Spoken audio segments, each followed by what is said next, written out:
हरियाणा की tennis player Radhika Yadav का postmortem खत्म हो गया है। मृतक के शव को परिवार को सौंप दिया गया है। पोस्टमार्टम रिपोर्ट में एक बड़ा खुलासा हुआ है। राधिका यादव की पोस्टमार्टम रिपोर्ट में यह बात सामने आई है कि उसके पिता दीपक यादव ने उसे 3 नहीं बल्कि 4 बार गोली मारी थी। मृतका के शरीर से 4 गोलियां निकली हैं, जिसमें से 3 पीठ पर लगी और 1 कंधे पर लगी है। पुलिस की एफआईआर में कहा गया था कि आरोपी ने पीछे से राधिका पर 3 गोलियां चलाई थी। आरोपी पिता के कबूलनामे के आधार पर एफआईआर में यह जानकारी दर्ज की गई थी। पुलिस ने जो एफआईआर दर्ज की है उसके अनुसार आरोपी दीपक यादव, जो राधिका के पिता हैं, उसने खुद यह स्वीकार किया था कि उसने पीछे से राधिका पर 3 गोली चलाई। लेकिन पोस्टमार्टम रिपोर्ट में हकीकत कुछ और ही बयां हो रही है। गुरुग्राम में state level tennis player Radhika Yadav की उसके पिता ने 10 जुलाई को गोली मारकर हत्या कर दी।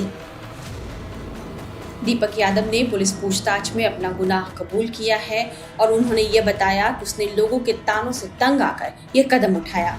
पिता ने बताया है कि बेटी ने कंधे में चोट लगने के बाद टेनिस खेलना छोड़ दिया और खुद की अकादमी शुरू की थी।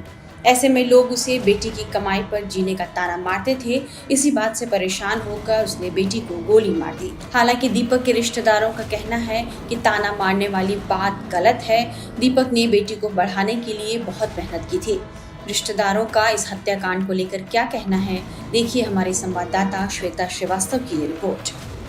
यहाँ पर देखिए मातम पसरा हुआ है, घर के अंदर भी लोगों का जमावड़ा है। हालांकि परिवार के जो करीबी सदस्य हैं वो भी बात करने की स्थिति में नहीं है, जैसे उनकी माँ, उनके भाई और बाकी जो करीबी लोग हैं। लेकिन अगर आप देखें तो जैसा कि अमूमन हम देखते हैं, अगर किसी के घर में इस तरह के किसी की मृत्यु हो जाती है तो आसपास के लोग ढांढस बंधाने आते हैं। परिवार के जो रिश्तेदार के लोग हैं वो लोग भी आते हैं। ऐसे ही कुछ लोग देखिए यहाँ पर बैठे हुए हैं, लेकिन बात करने के लिए हर कोई अभी तैयार नहीं, क्योंकि हर कोई स्तब्ध है, शॉक्ड है, क्योंकि किसी को इस बात का यकीन नहीं हो रहा है कि हंसती चहकती बेटी जो कल तक जिंदा थी आज किसी और की नहीं, अपने ही पिता की गोलियों का शिकार हो गई। हरियाणा, आप उनके रिश्तेदार हैं सर? भाई हैं, दीपक के भाई हैं। तो जिनके ऊपर मर्डर का आरोप है, राधिका के पिता दीपक, उनके ये भाई हैं। ये हरियाणा की अगर बात करें तो स्पोर्ट्स के मामले में तो बेटियों को आगे बढ़ाने के लिए हरियाणा जाना जाता है। हरियाणा की बेटियों ने तो स्पोर्ट्स में पूरे विश्व में देश का नाम रोशन किया है। फिर एक बेटी स्पोर्ट्स खेलने की वजह से अपने पिता की गोलियों की शिकार हो जाए, ये बात लोगों को पच नहीं रही है सर। तो ये जो हुआ उसके पीछे की क्या वजह आपको समझ में आती है? क्या दीपक ऐसे बहुत अग्रेसिव थे, बहुत गुस्से में आ जाते थे? किस तरह का स्वभाव था? ऐसा कुछ नहीं था। तो फिर किस बात को लेकर के अपनी बेटी को, क्या बेटी के साथ काफी वक्त से रिश्ते ठीक नहीं थे? देखिए लोग ज़्यादा बात नहीं कर रहे हैं, बताना नहीं चाहते, क्योंकि ऐसा लगता है यहाँ पहुँच करके कि बहुत सी ऐसी बातें हैं जो कि निकल कर खुलकर सामने नहीं आ पा रही हैं। क्योंकि एक बेटी की अगर बात की जाए तो बेटी सबसे ज़्यादा महफूज अपने पिता के पास ही करती है। उसके अलावा किसके पास सबसे ज़्यादा सुरक्षित महसूस कर सकती है? और उसी पिता की गोलियों का अगर वो बेटी शिकार हो जाए तो फिर बहुत सारे सवाल उठने लाजमी है कि आखिर क्या वो स्थिति बनी होगी जिसमें एक पिता ने अपनी बेटी को गोली मारी होगी। सर कुछ तो आप हैं कौन, उनके मतलब रिश्तेदार हैं? भाई। आप भी भाई, आप भी गांव से आए हैं? आप यहाँ रहते हैं? गांव से आए हैं, अच्छा। तो आप लोग को कब खबर मिली? कल शाम को। किसने बताया आप लोगों को, खबर कैसे मिली? वहीं राधिका हत्याकांड में इनामुल हक नाम के एक शख्स का नाम बार बार सामने आ रहा है। बताया जा रहा है कि राधिका यादव ने 1.5 साल पहले एक वीडियो एल्बम शूट कराया था, जिसमें उनके साथ इनामुल हक ने एक्टर के तौर पर काम किया था। ऐसे में अब शक की सुई इनामुल हक की तरफ भी घूम रही है। राधिका इनामुल हक के साथ बनाया गया वीडियो सोशल मीडिया पर वायरल है, जिसमें वह बाइक पर इनामुल हक नामक युवक के साथ बैठी है। यह वीडियो न सिर्फ इंस्टाग्राम रील्स पर बल्कि यूट्यूब चैनल पर भी काफी देखा गया, जिसे लेकर काफी चर्चा हुई। वीडियो में दोनों के बीच एक ऐसी केमिस्ट्री और नजदीकियां देखने को मिल रही है जिससे पहली नजर में प्यार में डूबे कपल का वीडियो नजर आता है। बताया जा रहा है कि वीडियो वायरल होते ही लोगों ने बातें बनानी शुरू कर दी थी और यह पूछा जाने लगा कि राधिका का इससे रिश्ता क्या है। बताया जा रहा है कि यही वीडियो दीपक यादव को बिल्कुल पसंद नहीं आया और परिवार और समाज में इसे लेकर होने वाली बातों से वे तनाव में रहने लगे और यहीं से बेटी से उनकी नाराजगी शुरू हो गई, जो अंत में दर्दनाक हादसे में बदल गई। ऐसे में राधिका की हत्या के बाद ये आशंका जताई जा रही है कि क्या इनामुल हक के साथ उसका कोई अफेयर था जो इस हत्याकांड की वजह बनी है।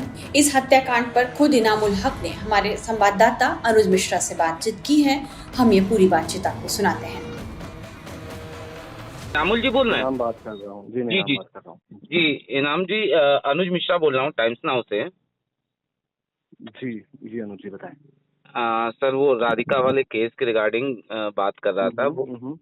वो एक वीडियो आपका उसके साथ था, तो वो वीडियो कब शूट हुआ था सर? कुछ 1.5 साल पहले। 1.5 साल पहले। तो उसके बाद क्या कभी आपकी राधिका से कोई बात हुई या कभी उसने आपसे बात किया? नहीं नहीं नहीं, राधिका ने कोई बात नहीं की और मेरी भी कोई बात नहीं हुई। बस जब गाना रिलीज हुआ था उस टाइम वो जो गाना जब भी कोई एक्ट्रेस और एक्टर करते हैं तो प्रमोट करते हैं ना सोशल मीडिया पर। जी जी। वो कोलैब वगैरह उसने एक्सेप्ट नहीं किया था एंड कुछ एक बार स्टोरी लगाई थी बट ज़्यादा प्रमोट नहीं किया था। देन मैंने देखा कि उनके दादाजी नहीं रहे, उन्होंने स्टोरी शेयर की थी तो मैं समझा आई थिंक ये वजह होगी कि राधिका ने प्रमोट नहीं करा। और उसके अच्छा। बाद हाँ उसके बाद 3 महीने पहले फिर मैंने उनको एक वो ज्वेलरी का शूट आया था दिल्ली में। तो मैंने उनको बोला कि आप करना चाहोगे, तो उन्होंने बोला कि मेरी एक दोस्त है, तो वो मैं उनको पूछती हूँ। बस उसके बाद राधिका से कोई बात नहीं हुई। एंड जैसे व्हाट्सएप हम सबको करते हैं ब्रॉडकास्ट मैसेज, कोई भी प्रोजेक्ट आता है, कोई भी शो आता है या म्यूजिक वीडियो आता है तो वो सबको में जाता है उस ब्रॉडकास्ट जिसमें राधिका का नंबर भी है। तो राधिका को मेरे वही मैसेज जाते रहते हैं, कभी कोई इवेंट करा रहा हूँ दुबई में, कभी कुछ करा रहा हूँ। बाकी मेरा उनसे जो ताल्लुक का कनेक्शन वो बहुत प्रोफेशनल है। मतलब मैं राधिका के सिवा पूरे घर में किसी का नाम नहीं जानता हूँ, कहाँ घर है, क्या करते हैं, कुछ भी नहीं। बिकॉज इस तरह मैं राधिका की तरह काफी सारी एक्ट्रेसेस के साथ काम कर चुका हूँ। तो मान लीजिए कल कुछ अगेन ऐसा कुछ हो जाए तो मैं अगेन यही शॉक दूंगा कि मैं तो कुछ जानता नहीं हूँ। एक एक्ट्रेस अननोन होती है और हम भी उसके अंदर में प्रोजेक्ट करते हैं, खत्म। क्योंकि आप देखेंगे तो मेरा शो भी तो मैंने बहुत काम किया हुआ है। इसी तरीके से अब ये न्यूज सामने आई है। अब पहला पॉइंट आप बोलेंगे राधिका से कब में कहाँ मिला था। हम पंजाब टाइगर्स का शूट करने गए थे, एक इवेंट था दिल्ली के अंदर। राधिका जूनियर टीम में थी और सीनियर टीम थी तापसी पन्नू के साथ। राधिका की जो वीडियो बाइट्स मेरी टीम ले रही थी और वो बोलते हैं कि इस लड़की का जो स्क्रीन लुक है बहुत अच्छा है इनाम जी। तो मैंने बोला हाँ आप शूट कीजिए, जितना फुटेज निकाल दो। फिर राधिका ने मेरी टीम मेट को आके बोला कि वो इंटरेस्टेड है एक्टिंग और इन सब में, क्योंकि वो मेरे बारे में बता रहे थे कि मैंने बहुत सारे एड्स बनाए हुए जो कि बनाए हुए।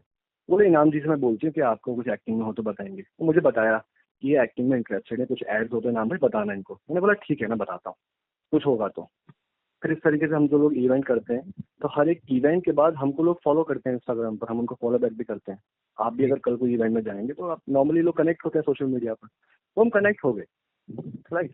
उसके बाद हम एक म्यूजिक वीडियो शूट कर रहे थे ऐसे ही दोस्तों में, कोई म्यूजिक कोई बड़ा प्रोड्यूसर नहीं, कोई कुछ भी नहीं, हम ऐसे ही सब लोग एक दिन फ्री थे, हमने बोला शूट करेंगे। तो जीशान अहमद थे जो नॉर्मल सा हमने बजट लगा के गाना शूट किया। पहले वो एक्टिंग करने वाले थे गाने के अंदर, मैं सिर्फ सिंगर कंपोजर लिरिक्स राइटर था। ओके तो लास्ट मोमेंट पे उन्होंने कैंसिल कर दिया कि बोलने लगे यार मेरी वाइफ कंफर्टेबल नहीं है, मना कर रही है, मैं भी अच्छा नहीं दिख रहा हूँ मिरर में देखने के बाद, तो मैं कोई शूट नहीं करूँगा। तो उससे पहले हमने राधिका का प्रोफाइल शेयर किया था तो वो कैंसिल हो गया था। डायरेक्टर ने बोला कि काफी यंग है, जीशान के साथ में शूट नहीं है। देन उन्होंने बोला कि लास्ट मोमेंट पे तू ही कर ले, तो मेरा भाई भी है तो शूट कर ले, एक्टिंग कर ले। मैं बोला लास्ट मोमेंट पे कैसे होगा। तब हमने राधिका को फाइनल करा लास्ट मोमेंट पर, वहीं से हमने शॉपिंग की दिल्ली से मैंने अपनी, और जल्दी से हमने एक दिन का 4 से 5 घंटे का शूट हमने कर दिया राधिका के साथ में। एंड राधिका को बता दिया था कि कोई ऐसा पेड कोलैब नहीं है, इस तरह से हम आपको गुड लक अमाउंट दे देंगे पेट्रोल का। एंड वो अपनी मदर के साथ में आएगी शूट करने। अच्छा, फादर के साथ नहीं, मदर के साथ आई थी। मदर के साथ में। और उन्होंने सेटअप बताया कि जैसे मैंने वाला गाना सुनाया अपने फादर को तो उनको बहुत अच्छा लगा ऐसे करके। अच्छा। वो फादर की बात भी मुझे राधिका ने बताया कि फादर को गाना बहुत अच्छा लगा। अच्छा अच्छा। हाँ, वो नॉर्मल शूट हुआ। हाँ मतलब आप सोचिए कि शूट के बाद कुछ हाय हेलो बाय भी नहीं हुआ। अच्छा। शूट खत्म और मैं अपना सब कुछ चेंज कर रहा था, जो भी हम टीम से बात करते हैं, और वो कब चली गई हमें पता भी नहीं चला। तो मेरा उनसे ताल्लुकात कुछ भी नहीं राधिका के साथ। अच्छा, उसके बाद आपकी करीब 3 महीने पहले बात हुई थी राधिका से? बात नहीं, ऐसे इंक्वायरी कोई आती है, अगर कोई चंडीगढ़ की इंक्वायरी मेरे पास आती है, दिल्ली की आती है, मुंबई की, तो मैं सोचता हूँ कौन है अवेलेबल। मैंने बोला अच्छा ये मैं एक्ट्रेस अपने फोन पे लिखता हूँ एक्ट्रेस दिल्ली, तो 2-3 एक्ट्रेस आ जाती है जिनको मैं जानता हूँ, उनको मैं वो इंक्वायरी भेज देता हूँ कि अगर आप इंटरेस्टेड हो तो आप करना चाहोगे ये, इस तरीके से। बस अच्छा, बस सोशल मीडिया पर भी कभी आपका उसके बाद कांटेक्ट नहीं हुआ, या सोशल मीडिया पर उसने कभी आपको कांटेक्ट किया हो? नहीं नहीं नहीं नहीं, ऐसा नहीं है कि मैं उनको कांटेक्ट करूं और वो मुझे कांटेक्ट करें, हम लोग हाय हेलो करें, बिकॉज हमारा कोई फ्रेंडशिप कोई दोस्ती कुछ था ही नहीं। काम काम कुछ आया बता दिया, काम नहीं आया वैसा हो गया, बस इतना ही सब कुछ चल रहा था। एंड जैसे कि अकाउंट डीएक्टिवेट एक्टिवेट बहुत सारी गर्ल्स करती रहती हैं, नॉर्मल बात है, कभी डीएक्टिवेट कर दिया कभी एक्टिवेट कर दिया, अलग अलग वजह होती है, कभी कभी कोई स्टडी में ध्यान देना चाहता है कुछ है तो वो डीएक्टिवेट कर देते हैं, तो अकाउंट डीएक्टिवेट एक्टिवेट होता रहता है। तो जब भी कोई स्टोरी राधिका ने डाला तो उस पर कभी मैसेज कर दिया, ये सब चीजें नॉर्मल चलती थी।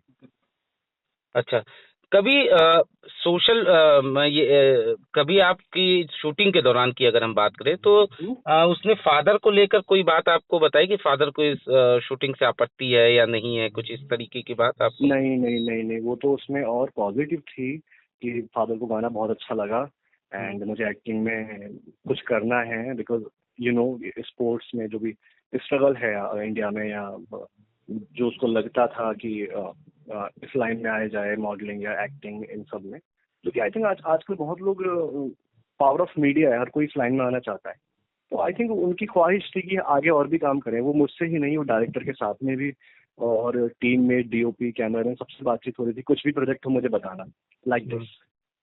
लेकिन उसके बाद उसने कोई शूट किया नहीं, उसके बाद वो मतलब वो उसका लास्ट था? हाँ, उसके बाद कोई शूट किया नहीं, क्योंकि मैंने उस पे मुझे सामने आ जाता, ऐसा कोई शूट नहीं। रील्स वगैरह जो नॉर्मल लोग बनाते हैं वो रील्स वगैरह बनाती थी, दैट्स इट, और इसके सिवा कुछ भी नहीं। और वो अकाउंट वो गाना जो था उन्होंने डिलीट भी कर दिया था अपने सोशल मीडिया से, एंड बहुत सारे पोस्ट भी डिलीट ही कर दिए थे जितना मुझे याद है। अच्छा। एंड मुझे भी लगा कि गाना बहुत फेमस हुआ नहीं, प्रमोशन अच्छे से हुआ नहीं, एंड मैं भी बड़ा खराब लग रहा हूँ। मैंने सोचा इसको डिलीट कर दूंगा, दोबारा रिलीज करूंगा कोई और आर्टिस्ट के साथ में जो नोन होगा। जैसे मेरे अभी तक गाने आए हैं साहिल खान, सुम्बुल तौकी, मृदुल, मैंने सोचा ये बेहतर होता है कि कोई नोन पर्सन के साथ में काम करो, गाना थोड़ा विजिबिलिटी ज्यादा मिलती है, माइलेज अच्छा मिलता है। फिलहाल कोर्ट ने आरोपी पिता को 1 दिन की पुलिस रिमांड पर भेज दिया है। जल्द ही हत्या के असली कारण का पता भी चल सकेगा।